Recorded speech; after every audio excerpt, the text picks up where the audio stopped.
terlahir dari keluarga petani di sebuah dusun bernama Corot di desa Pulang Rambe, Kecamatan Tawangharjo, Kabupaten Grobogan. Sebuah dusun yang dikelilingi sungai dengan hanya ada satu jalan keluar. Sambil menunggu masa panen di sawah sendiri, terkadang ayah dari bayi kecil itu harus merantau sebagai buruh tani demi memenuhi kebutuhan hidup. Pernah suatu hari di saat Kusrini kecil sedang sakit dan ayahnya sedang tidak ada di rumah, ibunya harus membawanya ke dokter di kota yang jaraknya sekitar 10 km dengan berjalan kaki. Itu pun uang yang dimiliki masih belum cukup untuk membayar biaya dokter dan menebus obat. Sampai terpaksa harus meminta belas kasihan tukang beca yang sedang mangkal dekat tempat praktek dokter tersebut. Saat berusia 2,5 tahun, Kusrini kecil telah memiliki seorang adik laki-laki. Kerepotan ibu dalam mengasuh dua anak kecil sambil mengerjakan pekerjaan sehari-hari membuat ibu memutuskan untuk memasukkan Kusrini kecil ke sekolah TK di usia 4,5 tahun. Lebih muda 1 tahun dari usia teman-teman satu angkatannya, dengan harapan tahun berikutnya Kusrini kecil dapat mengulang sekolah. Tetapi ternyata oleh gurunya setelah 1 tahun di TK, dia direkomendasikan untuk langsung masuk SD. Akhirnya, kelas 1 hingga 4 SD ditempuh di SD Negeri Pulang Rambe 1. Fisiknya yang tidak sekuat teman-teman lainnya membuat Kusrini kecil sering harus digandeng oleh teman-temannya saat berangkat atau pulang sekolah. Saat ke sekolah, seringkali Kusrini kecil dan teman-temannya tidak menggunakan alas kaki karena jalanannya tidak memadai. Sepulang sekolah, kegiatan Kusrini kecil diantaranya adalah mencari kayu bakar, membantu ibu menjemur padi, mengupas dan mipil jagung atau hasil panen lainnya, atau membantu ibu mengambil air menggunakan klenting kecil. Setelah selesai membantu orang tua, Kusrini kecil akan bermain dengan teman-temannya. Karena penerangan di malam hari juga tidak ada, dia tidak bisa belajar di malam hari. Akibatnya, dia menghabiskan malam-malamnya bermain lagi bersama teman-teman sebayanya. Prestasi pertama yang sangat dibanggakan oleh Kusrini kecil, sampai saat pulang dia harus berlari ke rumah untuk segera mengabarkan kepada kedua orang tuanya. "Bu, aku juara 2 pas Melayu di sekolah," katanya. Rasa takjub dan tidak percaya tampak jelas di wajah orang tuanya. Namun, ketika cerita dilanjutkan, "Soale kancaku Hartini tiba. Ternyata juara yang dimaksud Kusrini kecil adalah juara 2 dari belakang." Baginya, itu adalah prestasi luar biasa. Karena selama ini dia selalu berada di urutan paling belakang. Pernah suatu ketika, Kusrini kecil sakit panas berkepanjangan. Kakeknya menduga bahwa sakitnya Kusrini adalah karena keberatan nama. Maka pernah namanya suatu hari diganti menjadi Sumiati. Meskipun demikian, kepala sekolahnya Bapak Suprapto tidak pernah memanggilnya dengan panggilan Kusrini ataupun Sumiati, tetapi memilih sendiri nama untuk Kusrini kecil, yaitu Meni, yang diambil dari sebutan nama bunga cabai. Panggilan istimewa itu semakin membuat Kusrini kecil mencintai sekolahnya. Meskipun demikian, di saat kondisi jalan satu-satunya menuju kampungnya terus tergerus oleh air sungai, orang tua Kusrini merasa resah sehingga memutuskan untuk pindah tempat tinggal di desa Mayahan di kecamatan yang sama. Desa ini terletak sekitar 4 km dari desa sebelumnya, tepat di pinggir jalan provinsi antara Purwodadi dengan Blora. Perpindahan itu terjadi di pertengahan tahun ajaran kelas 4, sehingga Kusrini kecil masih harus bersekolah di sekolah yang lama sampai naik kelas. Setiap hari dia berangkat ke sekolah dengan berjalan kaki atau menggunakan sepeda mini sambil memboncengkan adiknya yang saat itu sudah kelas 1. Keadaan jalan yang becek terkadang membuat dia tidak bisa membawa sepedanya sampai ke sekolah dan hanya meninggalkannya di sebuah parit pinggir jalan yang terletak di pertengahan jalan dari rumah hingga ke sekolahnya. Pada saat kelas 5 SD, Kusrini dipindahkan ke SDN 1 Mayahan, sekolah yang cukup dekat dengan rumahnya saat itu.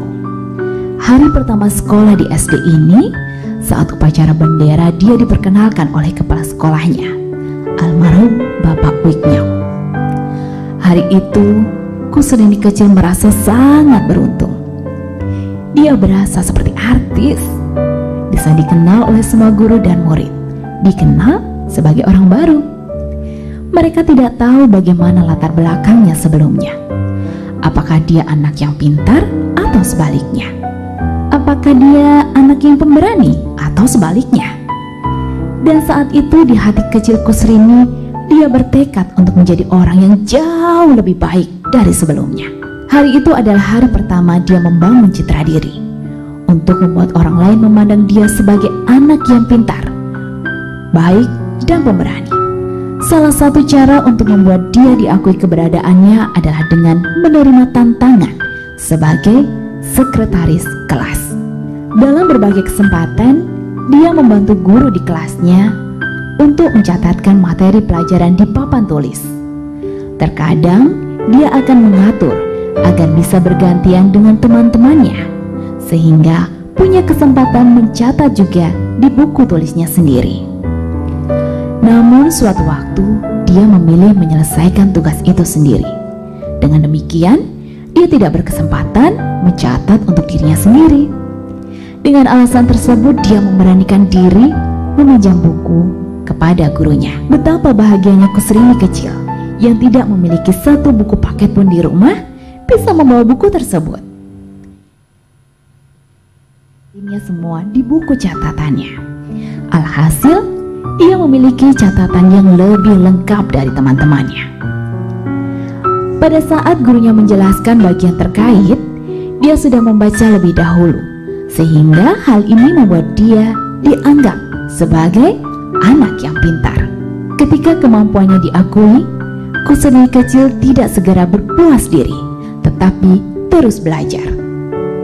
Untuk menjaga konsentrasinya, tak jarang ia memilih belajar di sawah atau di atas pohon. Akhirnya, hasil tidak mengkhianati proses. Di semester pertama di sekolah itu, dia bisa mendapatkan ranking di sekolahnya. Sebuah prestasi yang tidak pernah berani dibayangkan sebelumnya. Pada masa itu, pernikahan dini adalah hal yang lumrah. Beberapa teman sekolah sudah dijodohkan dan akan segera menikah setelah lulus SD. Bapak dari Kusrini kecil mengikuti arahan keluarga besar untuk juga menerima pinangan seseorang dari keluarga yang cukup terpandang di kampung sebelah.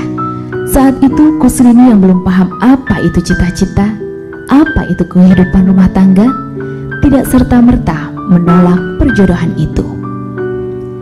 Tapi pandangan kosong ketika mengikuti pelajaran sekolah ditangkap oleh Ibu Yud, guru wali kelas 6 saat itu, dan beberapa guru lainnya. Saat mengetahui bahwa Kusrini telah dijodohkan, maka beliau beberapa kali datang ke rumah untuk membujuk orang tua Kusrini untuk bisa membatalkan rencana pernikahan itu. Tidak mudah bagi orang tua Kusrini untuk membatalkan, dengan pertimbangan hubungan baik dengan keluarga calon besan, khawatir menyakiti hati orang lain. Dengan berbagai pertimbangan, akhirnya Kusrini diizinkan untuk lanjut sekolah dengan syarat hanya jika dapat diterima di SMP Negeri 1 Purwodadi Grobogan, SMP di kota, SMP terbaik di kabupaten itu, di mana alumni sekolah SD Kusrini belum pernah ada yang melanjutkan ke sana. Rasanya seperti tidak mungkin. Namun, dengan dukungan dari guru-gurunya, Kusrini kecil percaya bahwa tidak ada yang tidak mungkin jika dia terus mau berusaha. Di saat teman sekolahnya bermain, Kusrini kecil tetap memilih belajar dengan dibantu oleh gurunya. Alhasil, dia pun berhasil masuk di SMP yang disyaratkan orang tuanya. Berada di antara anak-anak hebat itu tidak serta-merta mudah bagi Kusrini. Dia harus berjuang melawan rasa tidak percaya diri. Apalagi kalau sudah bertemu dengan pelajaran bahasa Inggris. Pengalaman buruk pernah dialaminya ketika harus ditertawakan teman-temannya karena salah dalam membaca kalimat dalam bahasa Inggris di depan kelas. Beruntung, dia punya seorang sahabat yang sama-sama tidak dari kota. Sahabatnya itu sering menemaninya bahkan ketika harus belanja dulu di pasar sebelum pulang sekolah. Setelah berhasil mengejar ketertinggalannya di SMP, Kusrini dapat lulus dengan ranking yang baik dan akhirnya bisa melanjutkan di SMA Negeri 1 Purwodadi, Grobogan, juga SMA terbaik di kotanya. Masa SMA adalah masa yang sangat membahagiakan. Memiliki banyak sahabat dan mengikuti banyak kegiatan. Menyalurkan hobi membaca puisi, mengikuti kegiatan pramuka. Di gudang sekolah, dia pernah menjabat sebagai pemangku adat. Bahkan dia tidak hanya mengikuti pramuka di sekolahnya, tetapi juga mengikuti kegiatan di tingkat kabupaten. Saat itu dia terpilih sebagai Ketua Dewan Saka Wana Bakti. Setelah lulus SMA, orang tua Kusrini hanya mengizinkannya untuk lanjut di Gajah Mada, perguruan tinggi yang menurut teman-teman bapaknya Kusrini yang saat itu sudah juga bekerja sebagai pedagang sapi merupakan tempat kuliah terbaik. Walaupun ketika ditanya di mana Gajah Mada itu, bapaknya pun tak bisa menjawabnya. Walaupun ada yang mengatakan mengharapkan kuliah di UGM seperti punggu merindukan bulan, tetapi Kusrini tidak ada pilihan lain. Dia berjuang bersama kedua sahabatnya, berangkat ke Jogja, belajar di sebuah bimbingan belajar ternama saat itu, yaitu Prima Agama. Panas dingin rasanya pagi itu saat Kusrini diantar orang tuanya ke kota untuk membeli koran di mana pengumuman UMPTN berada. Di atas motor itu dicarinya nomor pendaftarannya. Rasa bahagia tidak terkira ketika terselip nomor pendaftarannya di antara 67 mahasiswa yang diterima di program studi ilmu komputer UGM dari 2.573 pendaftar. Berjuang memenuhi harapan orang tua ini, Mbah Slamet yang merelakan sebagian tanahnya untuk ditukar dengan komputer dengan doa dan harapan bisa menjadi bekal bagi Kusrini di masa yang akan datang, belajar dan menjalin persahabatan dengan teman-teman di kampus.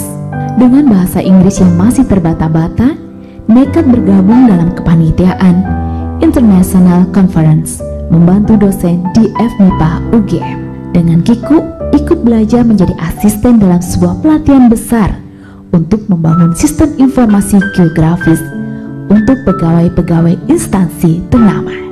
Belajar tidak hanya dari kelas, tapi juga bersama dengan kakak-kakak kelas. Terjun langsung membantu proyek dosen, membangun sistem informasi registrasi mahasiswa baru di UGM. Dari mereka, Kusrini belajar bagaimana membuat database dan membuat program. Dari mereka, Kusrini belajar bagaimana menghadapi para pengguna aplikasi. Dari mereka, Kusrini belajar bagaimana harus selalu berjuang memberikan yang terbaik untuk memenuhi apa yang sudah menjadi komitmen bersama.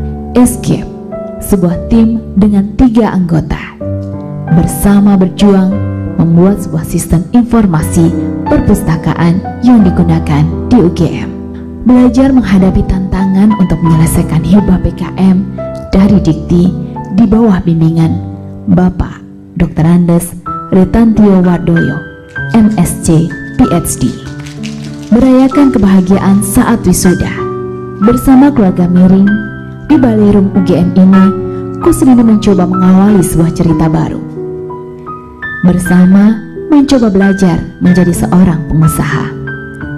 hingga akhirnya menetapkan hati mengarungi hidup bersama dengan Muhammad Dedi Iskandar pada tanggal 27 September 2002. Setelah melahirkan anak pertama pada tahun 2003, Kusrini bergabung dengan STIMIK Amikom Yogyakarta.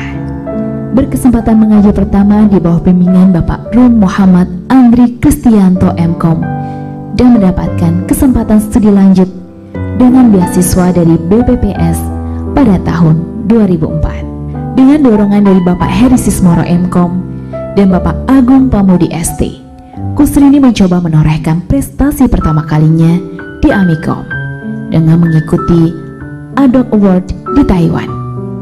Dan saat itu terpilih sebagai 4 Best E-Practices from Indonesia pada tahun 2005. Setelah lulus S2 di tahun 2006, Kusrini melanjutkan S3 di program studi yang sama dan menyelesaikan studi doktornya selama 3 tahun 2 bulan, sehingga saat itu mendapatkan predikat wisudawan tercepat dan termuda.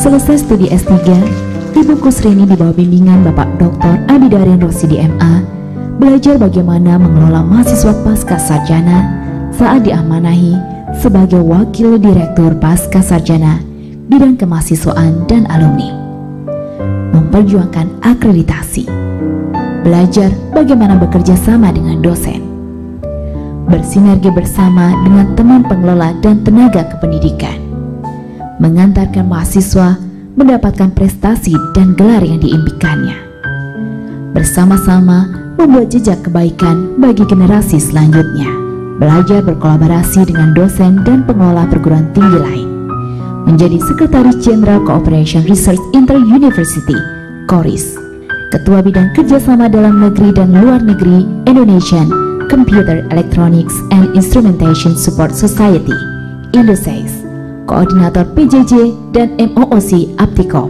Ketua Komite Tetap Pelatihan dan Konten Kadin Pendidikan Indonesia, Pengurus Pusat Asosiasi Perguruan Tinggi Swasta Indonesia (APTISI), Bidang PJJ dan Digitalisasi Kampus. Belajar menulis buku, menulis di media massa, membuat berbagai karya cipta, menulis di publikasi ilmiah, mengikuti teaching mobility di Spanyol dengan pembiayaan dari Erasmus+, mendapatkan pembiayaan dari Kemenristek Dikti untuk berkolaborasi dengan peneliti kelas dunia dari Queen Mary University of London, bersilaturahmi dan bekerja sama dengan beberapa perguruan tinggi di India, berbagi ilmu dengan pengelola dan mahasiswa program Magister di Chandigarh University India, berkesempatan menyapa sahabat-sahabat di seluruh Nusantara, berkesempatan berkolaborasi dengan peneliti dunia untuk menyelesaikan berbagai permasalahan, tidak hanya untuk Indonesia, tetapi juga seluruh umat di dunia. Inilah keluarga yang selalu mendukung perjuangan Ibu Kusrini. Hingga pada akhirnya, pertanggal 1 Juli 2021, Ibu Kusrini berhasil mencapai puncak prestasi akademiknya dengan diperolehnya SK Guru Besar untuk bidang ilmu komputer.